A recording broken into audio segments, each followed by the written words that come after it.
So as the year comes to a close, I wanted to do a couple of more top 10 lists, and today I want to do my top 10 Microbrand watches of 2021, and they will not all be divers. Usually I talk a lot about divers, especially when it comes to Microbrands, because Microbrands make a lot of dive watches, but there are a lot of other types of watches on this list.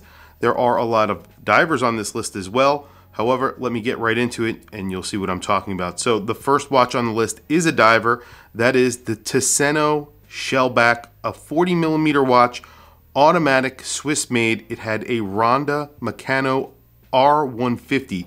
So this is a new movement made by Ronda. You know, we're familiar with Ronda because they make a lot of quartz movements. However, they make an automatic movement. It is a new movement. This was actually the first time I saw it in a watch, and it was a beautiful watch made by Ticino. It was a 200-meter dive watch. It had a sandwich dial, flat link bracelet. It wasn't very expensive. It was, I think, under $800. Really just a beautiful watch. It came with like 2 extra straps, really nice packaging, just a gorgeous, gorgeous watch.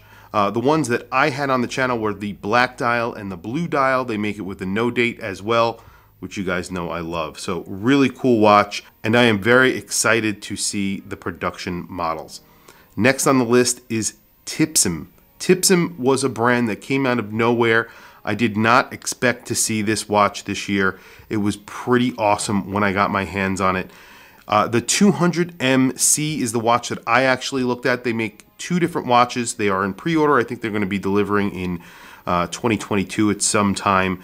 They're 39mm. They're chronometer certified, SW300s inside, which is pretty awesome. You get a negative relief gilt dial. There's one with a gilt dial. There is one with a silver gilt dial. So the process that they're using, the negative relief, they're using on both of the dials. However, one is in silver, one is in gold. They both look awesome. They get acrylic crystals and bezel inserts. They sort of were an homage to a few different dive watches, but the major dive watches that we're all familiar with, the 50 Fathoms and of course the Submariner. Really just an interesting little package. Beautiful multi-link bracelet, sort of like a flat link multi-link bracelet, just beautiful. These were around $1,799 for that gold gilt dial with the chronometer certified SW300. So you're getting the high grade SW300 in here. Really just a beautiful watch. And like I said, it sort of came out of left field. I thought these were really interesting looking. I really like their logo. I like everything about the brand. I really did love this watch. Next is a chronograph. It is not a dive watch. It is not timepieces. So this was a chronograph that I reviewed on the channel. It had an automatic Seiko movement inside. It was an automatic chronograph movement, the NE88, which is an awesome movement, but this was also finished by Grand Seiko, finished by a factory that actually makes the cases for Grand Seiko, and they made the case and finished this case. So essentially what you're getting is a really interesting combination of Grand Seiko finishing and a Seiko movement, one of Seiko's higher end movements, and it's a column wheel chronograph with a vertical clutch, just a really nice movement, kind of competition to the Valjoux 7750, but I would say it's actually a little bit nicer. These came in at $1,400, which I think is a really good price for a pretty exceptional watch. Just a beautiful watch. The finishing, the dial was very nice. The movement, really, it's a fly under the radar, kind of expensive watch that really isn't expensive for what you're getting. And pretty awesome that a Microbrand came out with this. Microbrand out of Japan, which kind of makes sense. Next is a watch that I've actually featured on another list. This is Wicked Watch Company, the Pearl Diver. This is a 200-meter bronze diver with some insane lume. They use something called Lumicast. It started at $219 for an NH35 version. Sapphire crystal, screwed in case back, screwed in crown, domed bezel with insane lume. At $219, you are getting insane lume. Some of the best lume that I have ever seen on my channel on this watch. $219. They also made a Swiss version with a Swiss movement. That was a little bit more expensive. The packaging was the same on the $219 version. The packaging was insane. I have to say it again because you got these 2 leather packets, lots of straps, lots of tools. It was pretty incredible for that price. Really, something that you cannot beat. If you got in on the early bird on this watch, you are very lucky. Just an awesome watch. And I would say whatever price they're charging right now, I don't think it's a lot more than that, is definitely worth it. Next on the list is another watch that I have featured on another list. It is the Zelos Mirage in 41 millimeters, titanium case, titanium bracelet, hard coating, skeletonized 8-day hand-wound Le Jeu Perret movement inside, sapphire dial, and there was all a bunch of colors that they put the sapphire dial in. Well, I think there was only just a couple, but it's the cases that came in a bunch of different colors as well. Really just a high-end watch that came in at a very affordable price. It was sort of an independent watch, not a micro brand watch from a micro brand. So in other words, they put a lot of work, a lot of effort into the movement, a lot of work and effort into the case, the looks of this watch, the design of this watch. It looked like a Zelos still. However, it definitely was sort of a hyper watch from them. And they were charging $3,900. Now, $3,900 sounds like a lot of money, but with the movement that you're getting and the attention to detail and the amount of work that goes into making a watch like this, I didn't think it was a lot of money at all.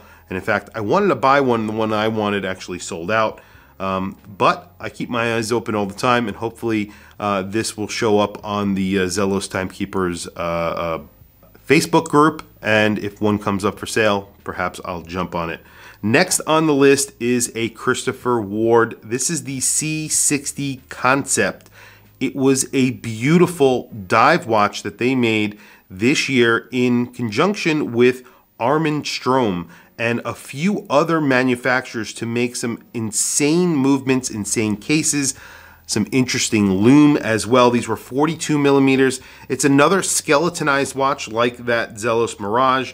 It had the caliber SH21. Like I said, made in partnership with Armin Strom. It was also a titanium case, 300 meters of water resistance, and it got super luminova and something called Global Light, which is basically like that Lumicast that I was talking about before from Wicked Watch Company. It was basically casted lume, so very bright lume, very interesting looking watch, beautiful case on here. Christopher Ward, great watches, really high quality, and this is sort of a hyper watch again from them.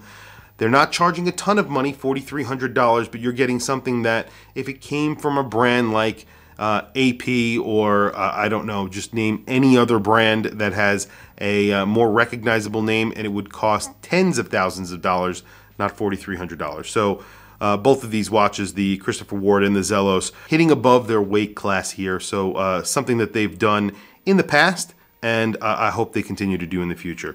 Next on the list was a pilot's watch. This was the Borealis Icarus, a really interesting watch that I thought was pretty awesome. 38 millimeters, so it was a little bit on the smaller side. However, for my wrist, it fit perfectly.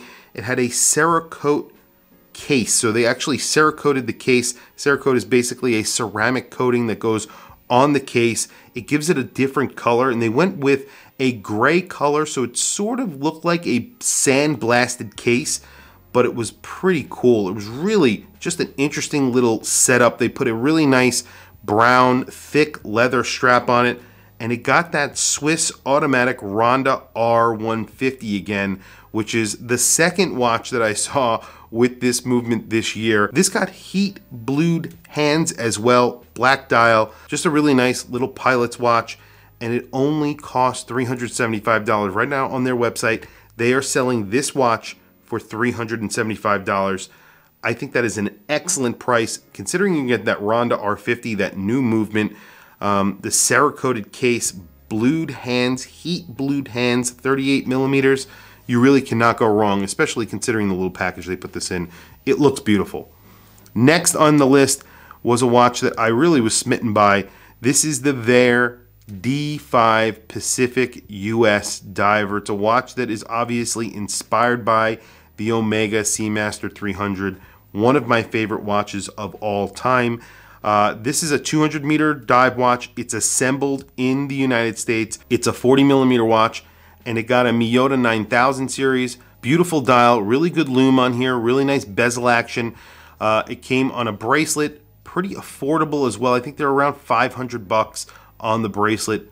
Really awesome watch. They make a higher end version with the Swiss movement, and then they make a lower end version, although it wasn't lower end in any other way besides the fact that it had a solar movement inside. I felt like it was basically the exact same watch I felt that it was basically the exact same watch as this, except it had a solar movement. Because I reviewed both of them on my channel. I was impressed by both of them assembled in the United States. Just a really good looking watch from a great brand who make a lot of their watches in the United States, and that's not a bad thing. I'm an American, so I kind of like that. Next on the list was an awesome watch that I missed, and they still have not restocked these watches, and I don't think they're going to be restocking them anytime soon. However, they are Tornek Rayville. These are watches that came from us from MK2, is a brand who actually make a lot of homage watches. This is not an homage to the Blancpain 50 Fathoms. However, this is a Tornek Rayville. Basically, he bought the name, the owner of the brand bought the name Tornek Rayville.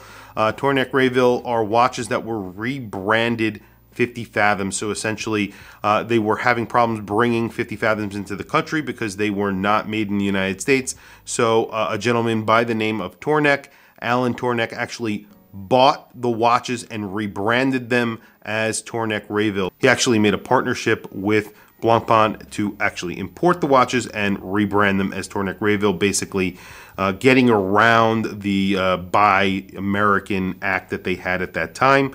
And they brought that in that way. So this is a 40 millimeter watch, kind of true to the original watch. It's called the TR660. I think the original was the TR900 or something like that. This got a Seiko NE15. If you guys aren't familiar with that, it's basically a 6R15 that is sold outside of the Seiko group. So this is actually a really interesting movement that they're using in here. They didn't go for the traditional NH35 or Miyota movement. They actually went for something a little bit more high-end from Seiko, and I think that's really awesome. It's something that's kind of on par with a 9000 series from Miyota, and they are charging a pretty good price for this. It was 900 bucks, but I think a lot has gone into this watch. A lot of details have gone into this watch, but also paying for the name Tornek Rayville might have been expensive. I don't know. And then, of course, they're using that higher-end Seiko movement, which is definitely more expensive than a Miyota 9000 series. So I'm sure that adds to the price as well. Last but not least, this is a watch that I also missed and I wish that I purchased. It is the Hraj Super Seed. This is an awesome Swiss-made micro rotor watch. They are putting a ton into this watch. It is a spec monster. It's 40 millimeters. You're getting a true GMT. You're getting a power reserve, a large date on it. You're getting a thin integrated bracelet case. So this is an integrated bracelet watch with a rotating bezel, 200 meters of water resistance with a timing bezel. So it's a dive watch as well. And this is all in a package of $4,500. Now, again, that does seem pretty expensive, but when you're considering that this is a really nice, bespoke micro rotor, Swiss-made micro rotor watch, this is a pretty incredible watch, especially with all of the details that I just mentioned, true GMT. So they are the ones who actually helped Bremont to make their in-house movements. So Hraj actually makes these movements, and they sold the know-how to Bremont to be able to make these movements in-house. So not this specific movement, but the K1 movement. I believe this is called the K2. The K1 movement is their traditional automatic movement. It's not a micro rotor. So Bremont have actually bought the plans and the manufacturing equipment to make these movements, and they make them in Great Britain now. So this was the group. This is the actual brand that actually helped them do it. It's called Hraj. So they're kind of more of an independent brand, but I brought them on this list because I thought that they made this watch pretty exceptionally, and it is a very good looking watch, but a very expensive watch at the same time. But considering what you're getting, not that expensive. But tell me what you guys think in the comments below. These are all micro brands that I thought were very interesting from a bunch of different brands. I feel like they have taken a step in a direction that's a little bit more high-end than all the other Microbrand watches that I saw this year. Especially brands like Zelos and Christopher Ward taking it up a notch, kind of competing with brands like this Hraj that I just mentioned. So they're on the upper side of the Microbrand echelon, but they are doing something really cool. At the same time, Zelos are coming out with watches that are $300 or $400 as well. Christopher Ward are coming out with watches that are $500 or $600. So they are making affordable watches, and at the same time, they're making these really high-end watches. So I really think that's cool. A lot of cool watches on this list. Really awesome movements. Very interesting in general. Tell me what you guys think in the comments below. Is there another watch that you would have added to this list? Something that maybe I missed? Let me know in the comments below. I want to hear from you guys. Please also don't forget to like, subscribe, hit that bell icon. It is super helpful for the channel, and I very much appreciate it. Have a very happy New Year to everyone. I hope everyone had a happy and safe New Year. This should be airing after New Year's Eve on either New Year's Day or the day after. So for all those who are out there, celebrating or have celebrated, I hope you are having a safe time and having a great time. Anyway, thank you for watching, and I'll catch you guys in the next video.